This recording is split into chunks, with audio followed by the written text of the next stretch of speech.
ፊትሽ እኮ ልክ አይደለም የኔ እናት። አዎ ታለምዬ መጣሁልሽ፣ ግን በአሁኑ በጣም ታምሜ ነው የመጣሁት። ስሚ አንቺ፣ እኔ ማን እንደሆንኩ ያወቅሽ አልመሰለኝ። አሳይሻለሽ። አንተን መገመት በጣም ቀላል፣ ደካማ ወንድ ነሽ። እሱ ካካሳል የሰዋሉ ማለት ዶክተር ሁሉም ነገር ህልም እየመሰለኝ ነው።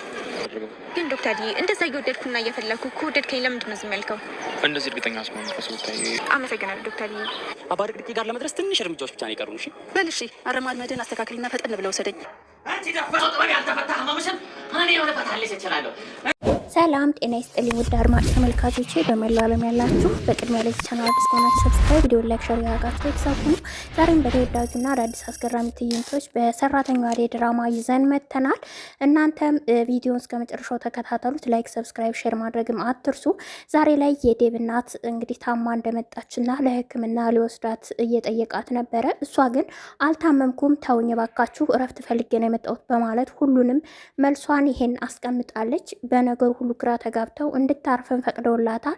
ነገር ግን ታመሽ ነው የመጣሽው እናቴ ማሳከም አለብኝ ብሎ ዴብም ሆነ እንዲሁም የፍቅር እናት ታለም ቢጠይቋት እሷ ግን መልሷ በፍጹም ማረፍ ነው ይፈልገው በማለት እንግዲህ ያስባ የመጣችው ነገር ደግሞ ሁላችንም ያስደመመን ነው።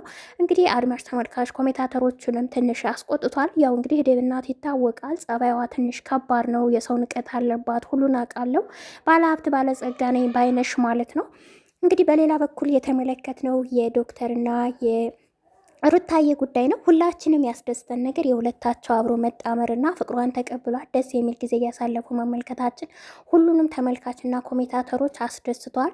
ይህም የሆነው እንግዲህ አደይን ከተሰናበታት በኋላ ነው።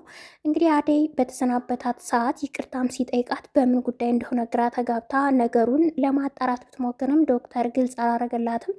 ነገር ግን በዛ መሀል ሩታም ተከስታ ስለነበረ ወዲያውኑ ቻው ብላቸው ነበር የሄደችው። ታዲያ ሩታን ወደ ሆነ ቦታ እንሂድ ይላታል። ወዴት ነው የምንሄደው? የምትነግረኝ ነገር በጣም አጓጉቶኛል፣ ስለምንድን ነው ብላም በጠየቀችው ሰዓት እንግዲህ የገመትሽውም ሆነ ያልገመትሻቸው ብዙ ነገሮችን አወራሻለሁ ሲል ሰርፕራይዝ አርጓታል።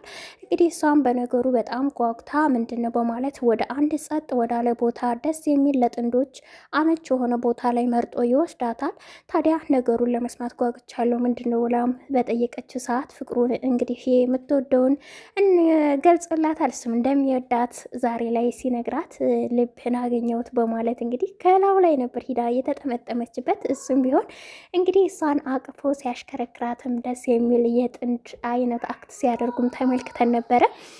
የሁለታቸው አብሮ መሆን ምክንያቱም አንድ የተማርንበት ነገር አንድ ሰው የሚወደውን ሰው በጽናት መጠበቅ፣ በትዕግስት መጠበቅ፣ በቃ ሁሉን ነገር ምንወደውን ሰው ባይዘወይ ለሚወደው ነገር መተው አንዳንዴ ጥሩ ነው። ምላሹ ለእኛ ምናልባት ያልጠበቅ ነው ወይም ደግሞ እንደፈለግ ነው ሊሆን ይችላል፣ ወይም ደግሞ የተሻለ አማራጭን በህይወታችን ሊመጣ እንደሚችል ነው የተማር ነው።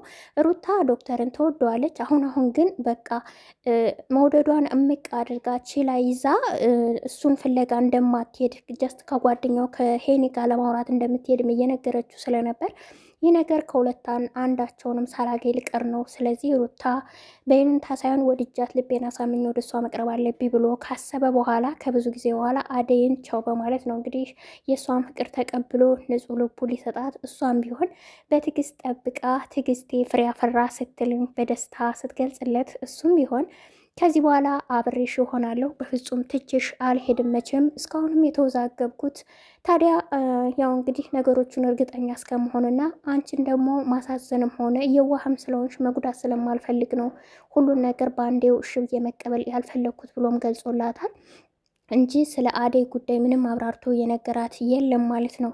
በሌላ በኩል እየተመለከት ነው ዴቭ በእናቱ ጉዳይ እጅግ ተጨንቆ ዶክተርም ደውሎ ሕክምናውን መታ ትውሰድ ባለ ሰዓት እናቱ እምቢ እንዳለች ይነግረዋል።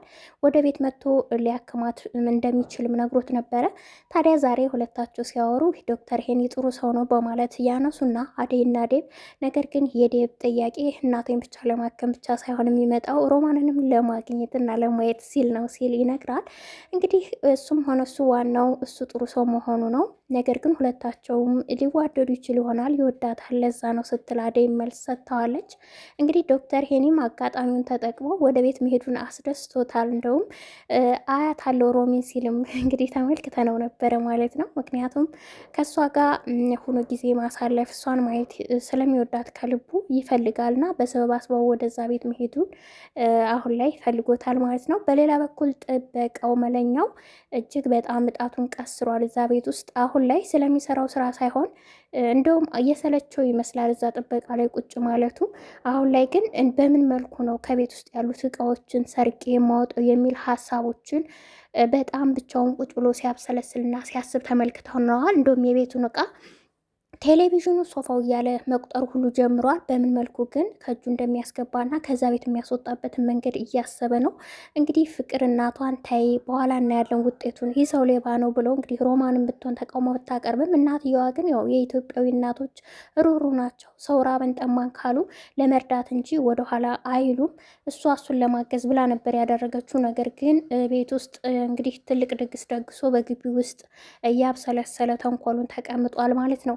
ታዲያ የዴብ እናት ዛሬ ላይ በቤት ውስጥ ጥበቃው አላስወጣሽም ቢላትን በለኛው፣ እሷ ግን እሱንም በጥፊ በመምታት በድፍረት እንግዲህ ከቤት ወጥቼ የሚሄድበት ቦታ አለኝ በማለት ማንም ሰው ሳያት ምኝታ ክፍል የሆነች መስላ ሾልካ ወጥታለች።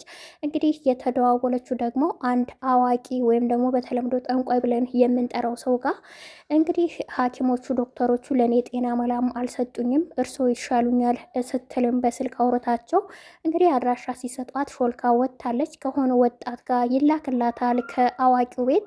ከወጣቱ ጋር እየተደዋወለች እንግዲህ ያለበትን ቦታ ይነግራታል። እሷም ስልክ እያወራች ከተባለችው ቦታ ደርሳ ከወጣቱ ጋር ተገናኝታለች። የወደችበትን ሰፈር እንዲሁ ስታየው በጣም ያስፈራል፣ ጭቃ ነው አዋራ ነው እያለችም ስታንቋሽሽና በጣም ሩቅ እንደሆነና ይሄ ቦታ ለእሷ እንደማይመጥናት ባለሀብትና ባለጸጋ እንደሆነችም ዲያስፖራም እንደሆነች ሳይቀር እየነገረችው ነበር። ልጁም ቢሆን ቅርብ ነው ቤቱ፣ ሁሉንም መላወትን እዚህ ያገኛሉ በማለት ያሳምናትና ነገር ግን ማማረርን ስታበዛበት ካልፈለጉ ይመለሱ የሚልም ሀሳብ ሲሰጣት እዚህ ደርሽማ ሳልሄድ አልመለስም በማለት እንግዲህ ተከትለው ነይ ተከተኝ መኝ ብሎ ወደዛው አዋቂ ቤት ይዟት ገብቷል። እዛው አዋቂው ቤት ቀድሞ ልጁ ገብቶ የመጣችው ሰው እንግዲህ ህመሟን ሁሉ ችግሯን ቀድሞ ስለነገረው እንግዲህ የምናውቀው ነው። አብዛኛው ሰው የሚሸወድበት ህይወት ነው ማለት ነው። ድራማው ባይዘዌ መጨረሻ ላይ ሁሉንም ያስቃልም እንዲሁም ደግሞ ምን ሊያስተምረን ነው ብለንም እያሰብን ነው። ሁሉም አድማጮችንም ተመልካቾች ኮሜንታተሮችንም ስመለከት ነበረ። ባይዘዌ አንዳንዴ ወደ ገጠሩ አካባቢ ወጣ ስንል እንደዚህ ባዕድ አምልኮ ነገሮች አሉ።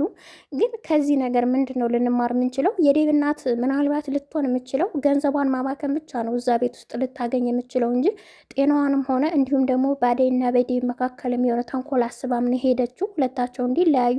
ዴብም ቢሆን እንግዲህ አደይ እና እሱ አብረው አለመሆናቸው እንዲሆኑ እንደማትፈልግ ዛሬም ሲያወሩበት ነበረ። ነገር ግን ታማለች፣ ተንከባከባት፣ እኔ ብሄድ የባሰ ነገር ይፈጠራል ብላ አደይ ግን በጎ ነገር ለእሷ እንደምታስብላት ለዴብ ምላሽ ስትሰጠው ነበረ።